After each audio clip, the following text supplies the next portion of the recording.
నమస్తే welcome to news can నేను రాజశేఖర్ ముందుగా వివిధ వార్తాపత్రికలోని ప్రధాన ముఖ్యాంశాలు చూద్దాం. ఈనాడు చూసుకుంటే కనుక ప్రధానంగా కాళేశ్వరం బ్యారేజీలో సీపేజీ అనే వార్త ప్రధానంగా కనిపిస్తుంది. హైలైట్గా రాఫ్ట్ పునాదుల వద్ద గుర్తించాం, అరికట్టేందుకు చర్యలు తీసుకోండి.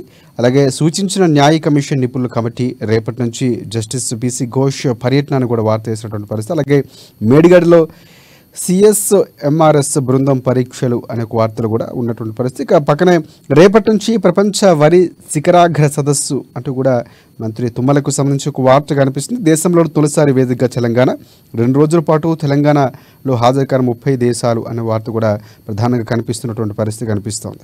అండ్ నెక్స్ట్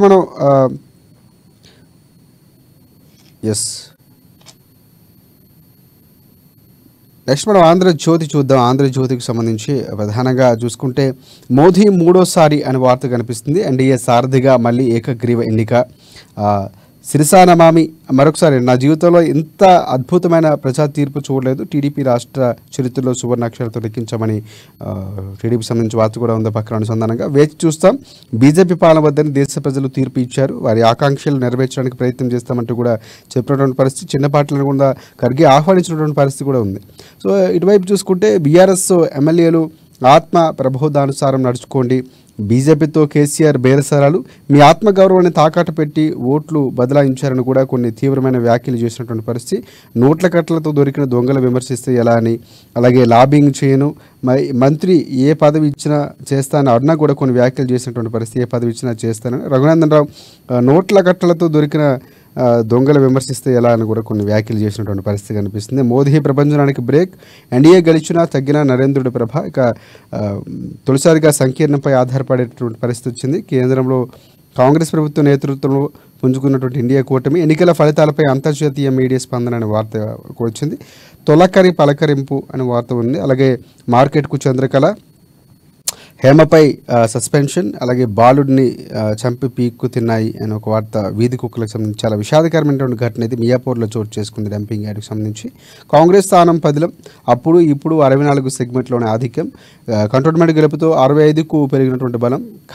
కమాల్ కారు ఢమాల్ అనే వార్త కూడా ఇక్కడ ప్రధానంగా ఆంధ్రజ్యోతికి సంబంధించి ఉన్నటువంటి పరిస్థితి. అలాగే నెక్స్ట్ మనం సాక్షి చూద్దాం. సాక్షికి సంబంధించి ఎన్డీఏ నేతగా మోదీ, ఏకగ్రీవంగా ఎన్నుకున్న నేతలు మోదీ సారథ్యంపై ప్రశంసలు, కూటమి తొలి భేటీ తీర్మానం, వీళ్ళంత త్వరగా ప్రభుత్వం ఏర్పాటు అన్న వార్త. బీఆర్ఎస్ ఓట్లు బీజేపీకి బదిలీ అని రేవంత్ రెడ్డి చేసిన వ్యాఖ్యలకు సంబంధించి ఒక వార్త కనిపిస్తుంది. డిసెంబర్ 9న తెలంగాణ తల్లి ఉత్సవాలు, మీడియాతో ఇష్టాగోష్ఠిలో ముఖ్యమంత్రి రేవంత్ రెడ్డి వెల్లడి అనే వార్త కూడా ఉన్నటువంటి పరిస్థితి. ప్రభుత్వం ఏర్పాటు చేద్దాం రండి అని ఉన్నటువంటి పరిస్థితి కనిపిస్తుంది ఖర్గే నుంచి. నేడు దోస్తు తొలి దశ సీట్ల కేటాయింపు అనే వార్త కూడా. వారంలోగా రాష్ట్రమంతా నైరుతి పనులైన వార్తలు ప్రధానంగా కనిపిస్తున్నటువంటి పరిస్థితి. 3 లక్షల ర్యాంకు వచ్చిన ఎంబీబీఎస్ సీటు, ప్రైవేటు వైద్య కాలేజీల్లో కన్వీనర్ కోటా కింద వచ్చే ఛాన్స్ అనే వార్త కూడా సాక్షికి సంబంధించి ఉన్నటువంటి పరిస్థితి కనిపిస్తుంది. అలాగే వెలుగు చూద్దాం. వెలుగుకు సంబంధించి ప్రధానమైనటువంటి హెడ్లైన్గా యాడ్స్ కొన్ని ఉన్నటువంటి పరిస్థితి ఈరోజు కనిపిస్తుంది. అలాగే బీజేపీకి బీఆర్ఎస్ తాకట్టు అనే వార్త కూడా కనిపిస్తుంది. కేసీఆర్ ఓ రాజకీయ జోదుగాడు అంటూ సీఎం రేవంత్ రెడ్డి కొన్ని కీలక వ్యాఖ్యలు చేశారు. సంకీర్ణ సర్కారుకు మోదీ రెడీ, ఎన్డీఏ నేతగా ఏకగ్రీవంగా ఎన్నిక. ఈ నెల 8న ప్రధానంగా ప్రమాణ స్వీకారం చేయబోతున్నారు. 8-9 రేట్లు ఇంకా ఫిక్స్ కానటువంటి పరిస్థితి. సో సూచనలు అయితే కనిపిస్తుంది. రేపు కూడా భేటీ కాబోతున్నటువంటి పరిస్థితి. అలాగే మరొక వార్త చూసుకుంటే ఇండియా కూటమిలో చేరండి అంటూ కూడా ఖర్గే పిలుపునిచ్చారు. చిన్న కొత్త పార్టీలను కూడా ఆహ్వానించినటువంటి పరిస్థితి. నైతికంగా మోదీ ఓడిపోయారని కూడా కామెంట్ చేశారు. రాజ్యాంగ పరిరక్షణకు అన్ని పార్టీలు ఏకం కావాలని పిలుపునిచ్చినటువంటి పరిస్థితి కూడా ఉందంటూ ఒక వార్త ప్రచురించారు. అలాగే ఇవాళ రాష్ట్రానికి జస్టిస్ పిసి ఘోష్ కాళేశ్వరం ప్రాజెక్టుపై విచారణ వేగవంతం. గ్రాడ్యుయేట్ ఎమ్మెల్సీ ఎన్నికల్లో తీర్మానాలను ముందుందా. ఇప్పటికే ఒక రాత్రి 12 గంటల తర్వాత తొలి రౌండ్కి సంబంధించిన ఫలితాలు వచ్చి ముందంజలో కొనసాగుతున్నటువంటి పరిస్థితి కనిపిస్తుంది. తర్వాత స్థానంలో బీఆర్ఎస్ అభ్యర్థి ఉన్నారు. తర్వాత చివరిగా బీజేపీ ఉన్నటువంటి పరిస్థితి. హైదరాబాద్లో ప్రపంచ వరి సదస్సు అనే వార్త కూడా ఉంది.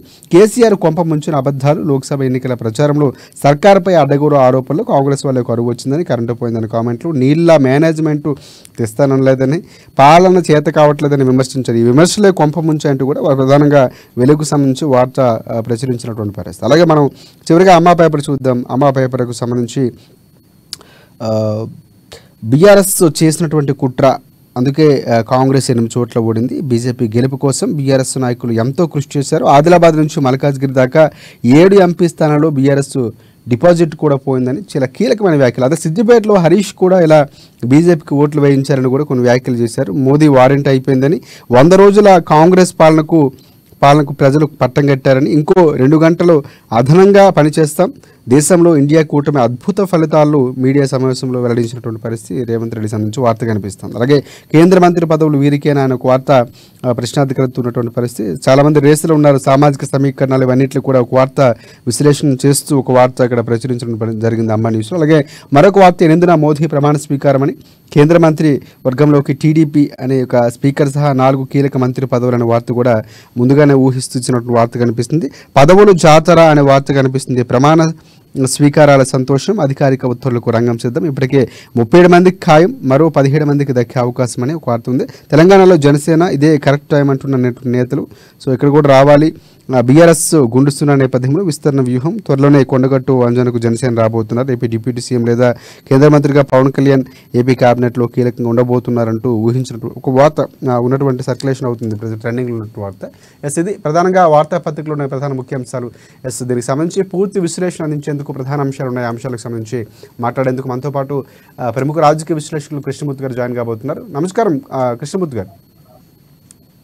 ఎస్ సార్, ప్రధానంగా చాలా గందరగోళ పరిస్థితులు, అంటే ఊహించినటువంటి పరిణామాలు, అంటే రిజల్ట్ ఇంత మోదీ హవా ఉంది అని కానీ యూపీలో కానీ రిజల్ట్స్ అన్నీ మనం మాట్లాడుకున్నవే. సో ఈ స్థాయిలో రానటువంటి పరిస్థితి. సో ఇప్పుడున్నటువంటి పరిస్థితి కూటమి సంకీర్ణ ప్రభుత్వం ఖచ్చితంగా ఏర్పడాలి. ముందు నుంచి కూడా రిజల్ట్స్ చూస్తేనే అర్థమైపోయినటువంటి పరిస్థితి. సో దానికి సంబంధించి ఇటువైపు నితీష్తో కానీ చంద్రబాబుతో కానీ పూర్తిగా భేటీ అయినటువంటి పరిస్థితి. రేపు మరోసారి రాబోతున్న ముహూర్తం కూడా ఫిక్స్ అయినటువంటి పరిస్థితి కనిపిస్తుంది.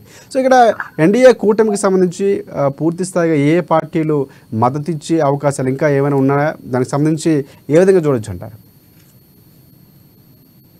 ప్రస్తుతం ఇప్పుడు ఎన్డీఏ కూటమిలో 19 పార్టీలు ఉన్నట్టుగా నిన్న అధికారికంగా ప్రకటించారు.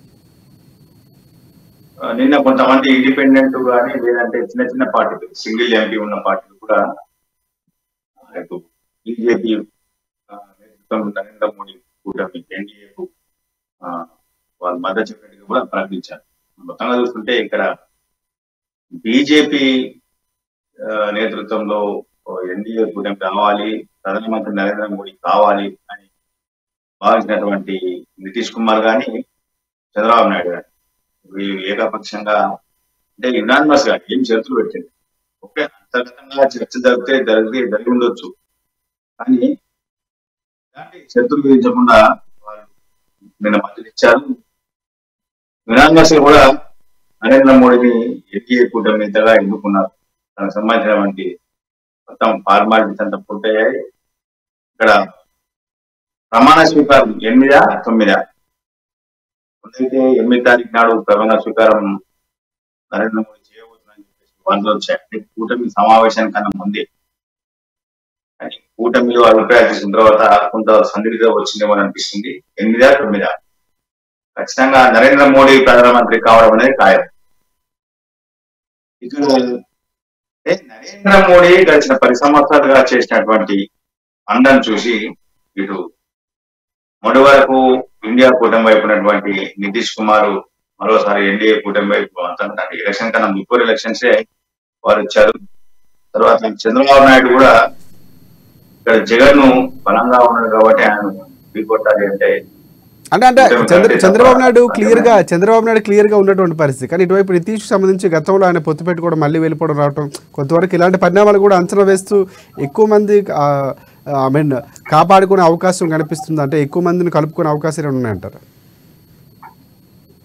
రాజకీయాలలో ఇది కొంత అటు ఇటు వెళ్ళడం సహజం. ఇప్పుడు ఇది ఒక ఫ్యాషన్ గా మారిపోయింది. రాజకీయాలు కూడా పార్టీలు మారడం ఫ్యాషన్ గా మారిపోయింది నేతలు. గతంలో చంద్రబాబు నాయుడు కూడా అసలు తెలుగుదేశం పార్టీ పుట్టిందే కాంగ్రెస్ ప్రత్యేక పార్టీగా పుట్టింది. కాంగ్రెస్ ను అంతం చేయడం కోసమే పుట్టామని చెప్పేసి, మేము పార్టీ పెట్టామని చెప్పేసి వ్యవస్థాపకులు సరిగా ఎన్టీ రామారావు గారు చెప్పారు. అనేక సందర్భాల్లో చెప్పారు.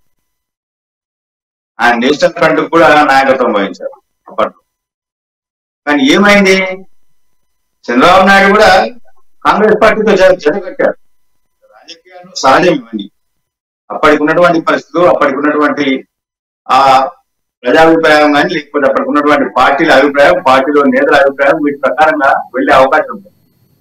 ఎక్కడికక్కడ వాళ్ళు ఎప్పటికప్పుడు నిర్ణయాలు తీసుకునే అవకాశం ఉంది. చంద్రబాబు నాయుడు ఏపీలో కాంగ్రెస్ తో కలిసి పోటీ చేయలేదా? పోటీ చేసింది కదా.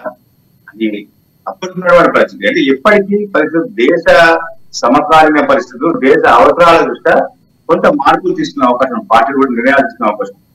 మోడీకి ఇవ్వాలా, లేకపోతే ఇటు ఇండియా కూటమికి ఇవ్వాలా, ఎన్డీఏ కూటమికి ఇవ్వాలా, ఎవరికి ఇవ్వాలి అని చెప్పేసి అందరూ ఇంకేమైనా సందిగ్ధం ఉందంటారు. ఎందుకంటే మీటింగ్ కి హాజరుకయ్యారు, ఆల్మోస్ట్ ఆయన ప్రకటన మీడియా ముఖం కూడా చెప్పినటువంటి పరిస్థితి ఎన్డీఏతోనే వెళ్తామని. సో రేపు మరోసారి భేటీ కాబోతున్నటువంటి పరిస్థితి, అంటే ఇటువైపు నుంచి పవన్ కళ్యాణ్ కూడా వెళ్తున్నటువంటి పరిస్థితి కనిపిస్తుంది. మిగతా నేతలు కూడా 19 పార్టీలకు సంబంధించి కూడా రాబోతున్నారు. సో అంటే ఇక్కడ దాదాపుగా ఖాయం అయిపోయింది. మోదీ ప్రమాణ స్వీకారం కూడా ఫిక్స్ చేసుకున్నారు. కానీ ఇంకా పూర్తిగా దానికి సంబంధించి మరొకసారి రేపు భేటీలో ఏవే అంశాలు ప్రధానంగా చర్చించే అవకాశం కనిపిస్తుందంట. రేపటి భేటీలో ఆయా పార్టీలు కొన్ని మంత్రి పదవులు ఖచ్చితంగా. కూటమి అంటే ఇది పార్టీలకు కూడా కొంత పరిపాలన బాధ్యతలు అప్పగించాలి. మరి ఏ బాధ్యత ఎవరు తీసుకోవాలి? తీసుకున్నప్పుడు వాళ్ళతో ఎవరెవరు నేతృత్వం వహిస్తారు, ఆ బాధ్యతలను నిర్వహించే వాళ్ళు ఎవరు అనేది పార్టీ చెప్పాల్సి దీని మీద చర్చ జరిగే అవకాశం. అంటే మంత్రివర్గ కూర్పు విషయంలో పార్టీల మధ్య చర్చ వచ్చే అవకాశం ఉంటుంది, చర్చించే అవకాశం ఉంది. అదేవిధంగా భవిష్యత్తు ప్రణాళిక, ఎన్నికలకు ముందు, ఎన్నికలు అయిన తర్వాత కూడా నరేంద్ర మోడీ చెప్పారు, ఫలితాలు వచ్చిన 100 రోజులు విప్లవాత్మక నిర్ణయం తీసుకోబోతున్నా అని చెప్పారు. ఫలితాలు వెలువడ్డ తర్వాత సాయంత్రం 4వ తేదీ సాయంత్రము ఢిల్లీలోని బీజేపీ హెడ్ క్వార్టర్స్ లో నిర్వహించిన సభలు కూడా చెప్పారు, ఖచ్చితంగా నేను ఇచ్చిన గ్యారంటీలను అమలు చేయడానికి ప్రయత్నం చేస్తా, నేను ఇచ్చిన గ్యారంటీలు అమలు చేసి తీరుతా అని చెప్పారు. ఇది కూడా చర్చించే అవకాశం ఉంటుంది. అంటే పాలన విషయంలో మోడీ శరవేగంగా వెళ్తారు కాబట్టి ఆ వేగాన్ని ఏ విధంగా ఉంది, ఆ వేగం ఎంత స్పీడ్ లో ఉండబోతుంది వేగం అనేది నరేంద్ర మోడీ చెప్పే అవకాశం ఉంది. కొన్ని నిర్ణయాలు కూడా కఠినమైన నిర్ణయాలు తీసుకునే అవకాశం ఉన్నాయి కాబట్టి, తీసుకోవాలనుకున్నారు కాబట్టి, ప్రజలు కూడా అదే కోరుతున్నారు కాబట్టి ఖచ్చితంగా ఆ విషయాలు కూడా వాళ్ళకు కొంత, అంటే ప్రభుత్వ పనితీరు పైన కొంత వాళ్ళకు అవగాహన కల్పించేందుకు అవకాశాలు ఉన్నాయి. అంటే లేదా అవగాహన ఉంటుంది కానీ సమర్థం ఉన్నటువంటి ప్రణాళిక లేని, తద్వారా ప్రజలకు కొనగూరే ప్రయోజనం ఏంటి, దేశ హితం కోసం ఏమి తీసుకున్న నిర్ణయాలు దేశ హితం ఏ విధంగా ఉపయోగపడతాయి, ప్రపంచ దేశాల్లో భారతదేశ కీర్తి మరింతగా ఎలా ఇన్వడింపజేయచ్చు, ఇవన్నీ కూడా చెప్పే అవకాశం ఉంది. అంటే ఈసారి కూటమి, ఎన్డీఏ కూటమి బలంగా వెళ్ళబోతుంది. ఎందుకంటే గత అనుభవాలు ఈసారి వచ్చిన రిజల్ట్స్ కూడా బేరేజ్ వేసుకుని పూర్తి స్థాయి కార్యాచరణతో వెళ్ళబోతుంది అనేది ఒక స్పష్టంగా అందుతున్నటువంటి సమాచారం. సో ఆ దిశగానే రేపు భేటీకి సంబంధించి కూడా కీలక అంశాలు ఉండబోతున్నాయి అనుకోవచ్చు. కీలక అంశాలు ఖచ్చితంగా ఉండబోతున్నాయి. అవసరమైతే ప్రమాణ స్వీకారం చేసిన రోజు ప్రసంగిస్తే ఆ రోజే కొన్ని అంశాలను వెల్లడించే అవకాశాలు కూడా ఉన్నాయి మన దాంట్లో. అది కూడా మనకు ఆశ్చర్యపడే అవసరం లేదు. ఖచ్చితంగా అంటే తన భవిష్యత్తు ప్రణాళిక ఏ రకంగా ఉండబోతుంది, 5 సంవత్సరాల ప్రణాళిక ఏ రకంగా ఉండబోతుంది అనేది కొంత ప్రజలకు నరేంద్ర మోడీ కొంత వివరించే అవకాశాలు కనిపిస్తా ఉన్నాయి ప్రమాణ స్వీకారం చేసిందో. రైట్ అండి. ఇంకొక అంశం ప్రధానంగా ఇటువైపు ఖర్గే కూడా చిన్న పార్టీలు, కొత్త పార్టీలన్నీ కూడా రావాలి ఇండియా కూటమితో.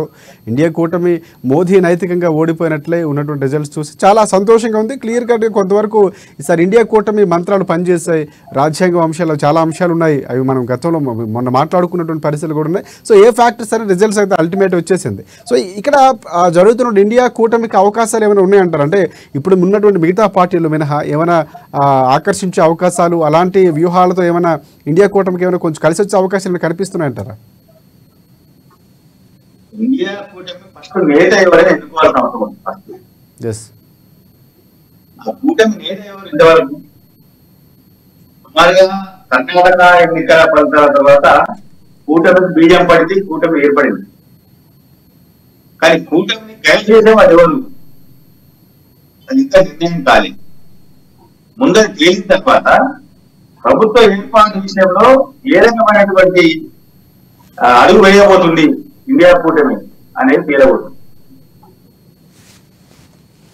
ఇండియా కూటమిని ఎవరు నడిపించాలి అనే విషయంలో ఇప్పటికీ చర్చ రాలేదు. చర్చ వచ్చిన మొదలుతుంది.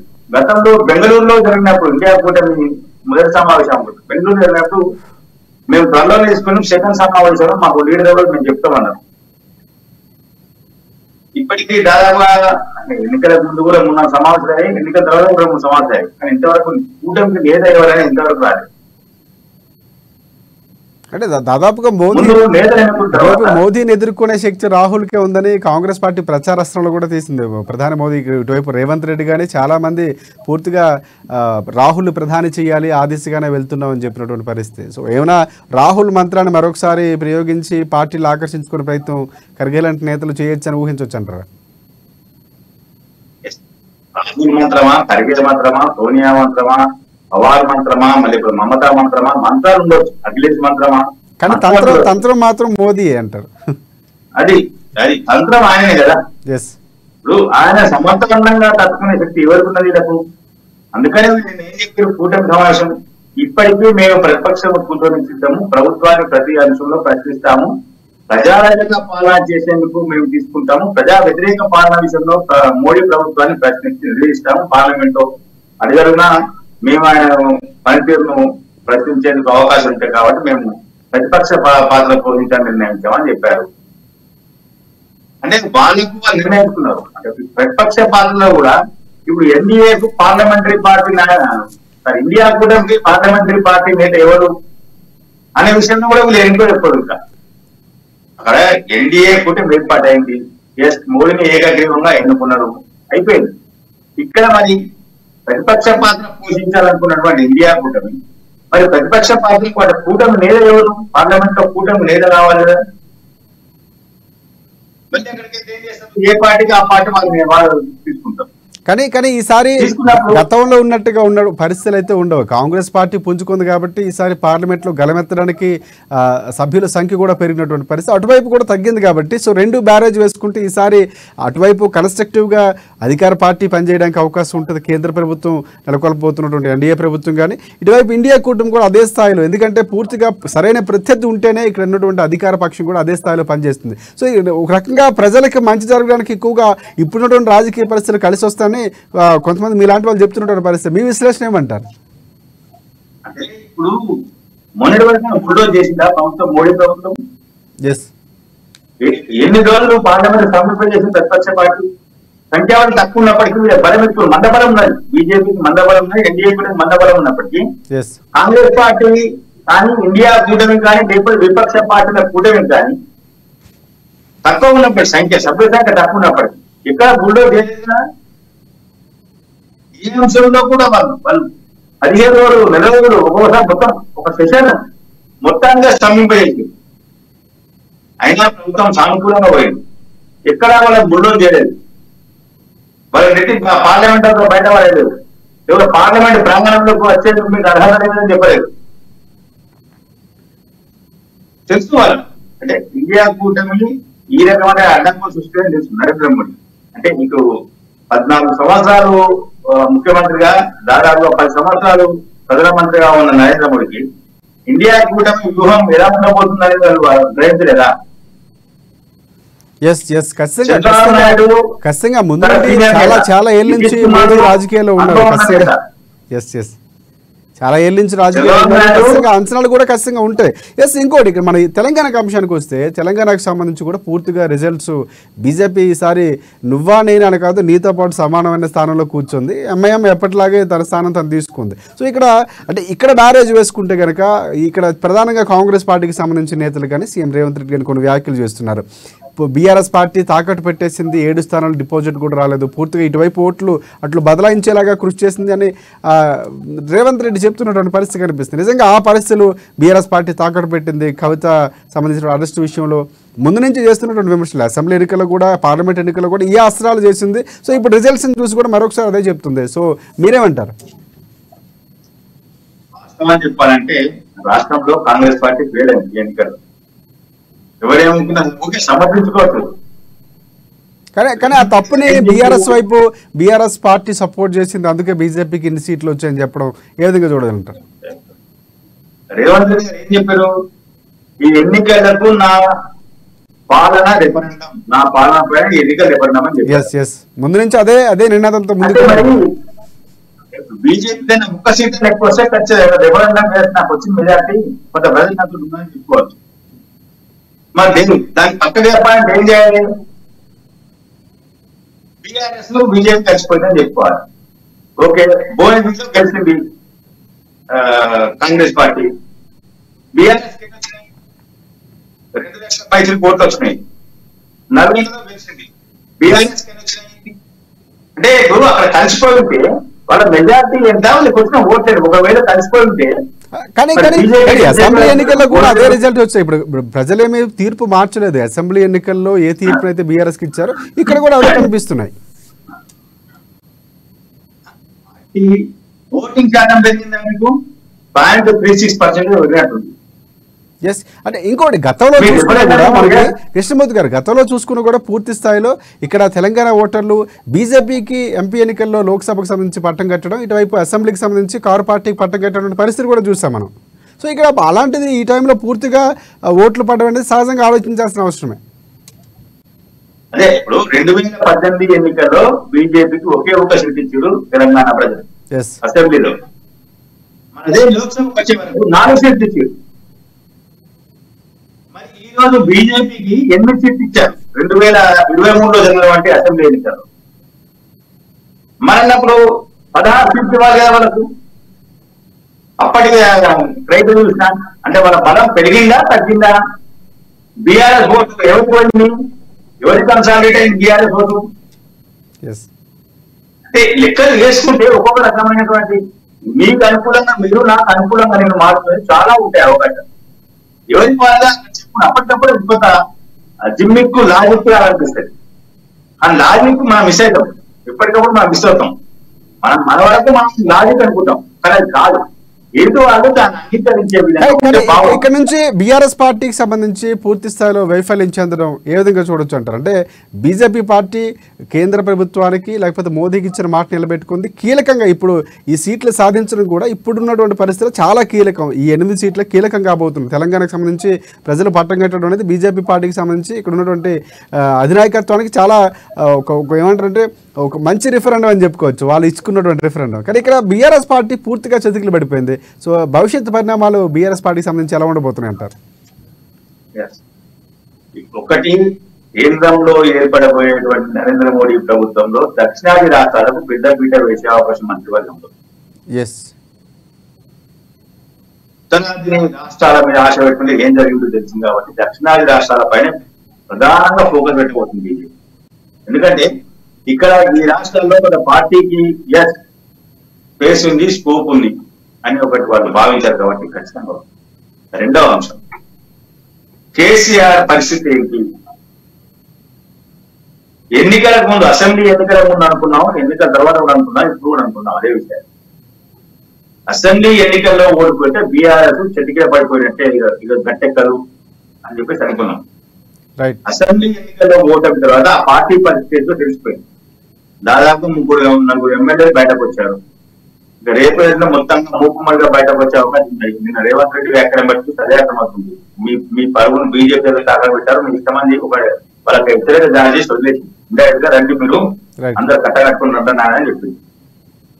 అది ఇండైరెక్ట్ గా సింగర్ చెప్పినట్టు. ఈ నేపథ్యంలో ఇటు ఎంపీ సీట్లలో ఒకరు కూడా రాలేదు.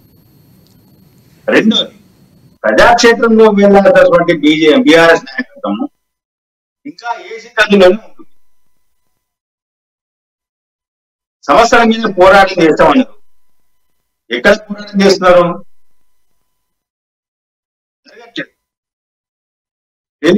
టెలిఫోన్ ట్యాపింగ్ విషయంలో, ఫోన్ ట్యాపింగ్ విషయంలో నేను వస్తున్నా, మాట్లాడతా, గంట 2 గంటలు మాట్లాడతా అని చెప్పారు. ఇంతవరకు ఇవ్వట్లేదు కేసీఆర్.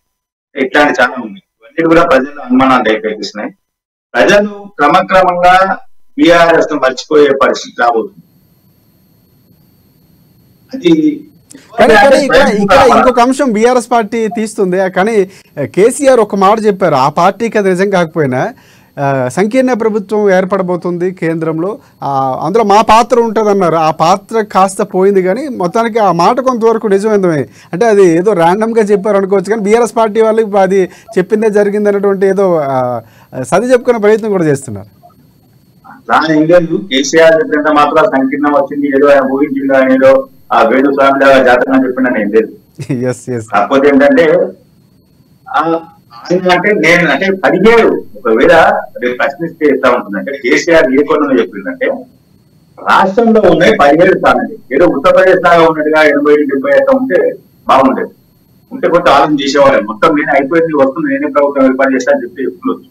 కానీ ఇక్కడ ఉన్నాయి 17 స్థానాలు అంటే పూర్తిగా 15లో నాకు 12 స్థానాలు ఏర్పడబోయే సంకీర్ణ ప్రభుత్వంలో బీఆర్ఎస్ కీలక భూమిక పోషించబోతుందనే విషయం చెప్పారు. కేంద్రంలో ఏకపక్ష పార్టీ వస్తుంది, నేను దానికి లీడర్ అవుతా అని చెప్పే అవకాశం లేదు. ఎందుకంటే 15 కదా 543 స్థానాలలో కేవలం 15 స్థానాలు తెలంగాణకు ఉన్నాయి. ఆ కోణంలో చెప్పారు. కానీ కేసీఆర్ ఊహించి చెప్పింటే కేసీఆర్ ఊహించి ఉంటే ఖచ్చితంగా ఇండియా కూటమిపై వెళ్ళేవారు, ఇండియా కూటమికి ముఖ్యంగా కొంచెం మాట్లాడేవాడు. అసలు ఆయన ఊహించలేదు. ఆయనకు దీని గురించి పెద్ద అంటే పట్టించుకున్నా లేకపోతే పార్టీని సాధించడంలో కొంత ఇక్కడ రాష్ట్ర రాజకీయాలకి అంటే రాష్ట్రంలో ఎట్లా వెళ్తున్నాం పార్టీని ఏం సంగతి అనేది మధ్యలో ఈసీ కొంత ఆంక్షలు విధించడము, ఈసీ ఎప్పటికప్పుడు ఆయన మీద కొంత complaint Congress party BJP complaint EC ఎప్పటికప్పుడు చెల్లించుకుని సిద్ధం కావడం, ఇవన్నీ దృష్టి పెట్టిందా మరి లేకపోతే పార్టీలో జరుగుతున్న పరిణామాల కొంత ఆయన టెన్షన్ గా ఉండడం కానీ ఒక మాట వినిపిస్తుంది ఇప్పుడు అంటే పార్లమెంట్ ఎన్నికల తర్వాత మార్పులు జరగబోతున్నాయి, చాలా మంది ఒక పార్టీ నుంచి ఇంకో పార్టీకి జంప్ కాబోతున్నారు, పార్టీలు మారబోతున్నారు. ఖచ్చితంగా కండువాలు మారుతాయి అంటారు, ఎందుకంటే దాదాపుగా మారుతా అనేటువంటి విశ్లేషణ ముందు నుంచి ఉంది. ఖచ్చితంగా అన్ని పార్టీలు చెప్పుకుంటున్నాయి, కానీ ఏ పార్టీకి నష్టం ఎక్కువ జరుగుతుందంటే బీఆర్ఎస్ పార్టీ అని కూడా వినిపిస్తుంది పేరు. సో ఇక్కడ ఏ పార్టీకి వెళ్ళే అవకాశం కనిపిస్తుంది అంటే చాలా మంది కీలక నేతలు బీజేపీ పార్టీ వైపు మొగ్గు చూపించే అవకాశం ఉంది, అందుకే ఆగారు అనేటువంటి పరిస్థితి కూడా కనిపిస్తుంది. అంటే ఇప్పుడు వెళ్ళినా ఉపయోగం లేదు, కానీ వారి స్వప్రయోజనాల కోసమైనా సరే పార్టీలు మారే అవకాశాలు ఉన్నాయి. సో అలాంటి పరిణామాలు మనం ఎక్స్పెక్ట్ చేయొచ్చు అంటారా తెలంగాణలో? బీజేపీ వైపు కొంత తక్కువగా వచ్చినప్పటికీ కాంగ్రెస్ పార్టీలో చేరేటువంటి అవకాశం ఎమ్మెల్యేలు కాబట్టి వాళ్ళకు పనులు కావాలి, వాళ్ళ సొంత కొంత పనులు ఉంటాయి, అవన్నీ చేయించుకోవాల్సిన అవసరం ఉంటుంది. కాబట్టి అధికార పార్టీ వైపు వెళ్తే తప్ప వాళ్ళకి పనులు కావు. బీజేపీకి కేవలం 20 మందే ఉన్నారు. ఇప్పుడు టీఆర్ఎస్ లో ఉన్నటువంటి 34-33 మంది ఏదైనా ఒకవేళ కేసీఆర్ తో కేటీఆర్ హరీష్ రావు అందరితో సహా బీజేపీలో చేరిన ఆ పార్టీకి వచ్చేది 41-42. అంటే ప్రభుత్వానికి ఏర్పడేటువంటి సంఖ్య రాదు. కాబట్టి ఎక్కువ మటుకు మెజారిటీ ఎమ్మెల్యేలు అందరూ కూడా కాంగ్రెస్ వైపు వెళ్తే బాగుంటుంది, కాంగ్రెస్ లో చేస్తే బాగుంటుంది అనుకుంటున్నారు. ఆ కోణంలో కొంచెం ప్రయత్నం జరుగుతున్నా. నిన్న రేవంత్ రెడ్డి చేసేటువంటి వ్యాఖ్యలు కూడా ఆ కోణంలోనే చేసినటువంటి వ్యాఖ్యలు, కాకపోతే ఆయన పరోక్షంగా చేశారు. ఏం చెప్పారు?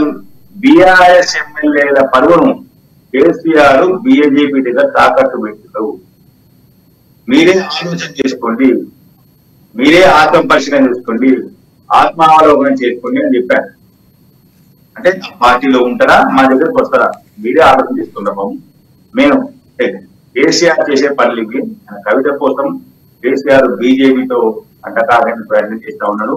ఇందులో భాగంగానే లోక్సభ ఎన్నికల్లో బీజేపీకి మద్దతుగా చేయడంతో ఆ పార్టీ ఎక్కువ సీట్లు గెలిచింది అని చెప్పాడు. రైట్. కానీ ఇక్కడ రేవంత్ రెడ్డి ఒకటి లాజిక్ మిస్ అవుతున్నారు.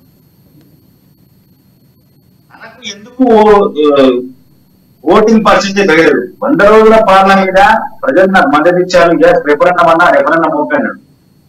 కానీ ఎంత ఓట్లు పెరిగినాయి, ఎంత పర్సెంటేజ్ పెరిగింది అసెంబ్లీకి పార్లమెంట్ కు చెప్పాల్సిన అవసరం ఉంది, కానీ చెప్పలేకపోతున్నారు. ఎందుకంటే ఓటింగ్ పర్సెంటేజ్ పెరగలేదు. రేవంత్ తన పాలనను మరింతగా సమర్థవంతంగా మరింత ప్రజారంగా నిర్ణయాలు తీసుకోవాల్సి ఉంటుంది, పాలన కూడా సమర్థవంతంగా చేయాల్సిన అవసరం ఉందనే విషయాన్ని ఇక్కడ గుర్తిస్తే బాగుంటుంది. అంటే 100 రోజుల పాలన సమర్థించుకోవడం కంటే కూడా పూర్తి స్థాయిలో కొంతవరకు పూర్తి స్థాయిలో చేస్తుంటే ఈ రిజల్ట్స్ వచ్చేవి కాదన్నటువంటి అభిప్రాయం వినిపిస్తుంది మీలాంటి వాళ్ళ దగ్గర నుంచి. ఎస్, చూద్దాం అంటే భవిష్యత్తులో పరిస్థితులు ఎలా ఉండబోతున్నాయి. రైట్, థ్యాంక్ యూ కృష్ణమూర్తి గారు. అంటే పూర్తిగా దాదాపుగా ఎన్డీఏ కూటమి ఖరారు కూడా చేసుకుంది. ప్రధాని మోదీ మరొకసారి ప్రధాని కాబోతున్నారు, అందులో డౌట్ లేదు. సో మరిన్ని అప్డేట్స్ కూడా మనం మాట్లాడుతూ ఉందాం రేపటికి సంబంధించి. ఎస్, థ్యాంక్ యూ మీ విశ్లేషణ అందించేందుకు కృష్ణమూర్తి గారు. ఇది ఇవాళ న్యూస్ క్యాన్. రేపటి న్యూస్ క్యాన్లో మళ్ళీ కలుసుకుందాం. అంతవరకు చూస్తూనే ఉన్న డమాండ్ న్యూస్, నిజం కోసం, జనం కోసం.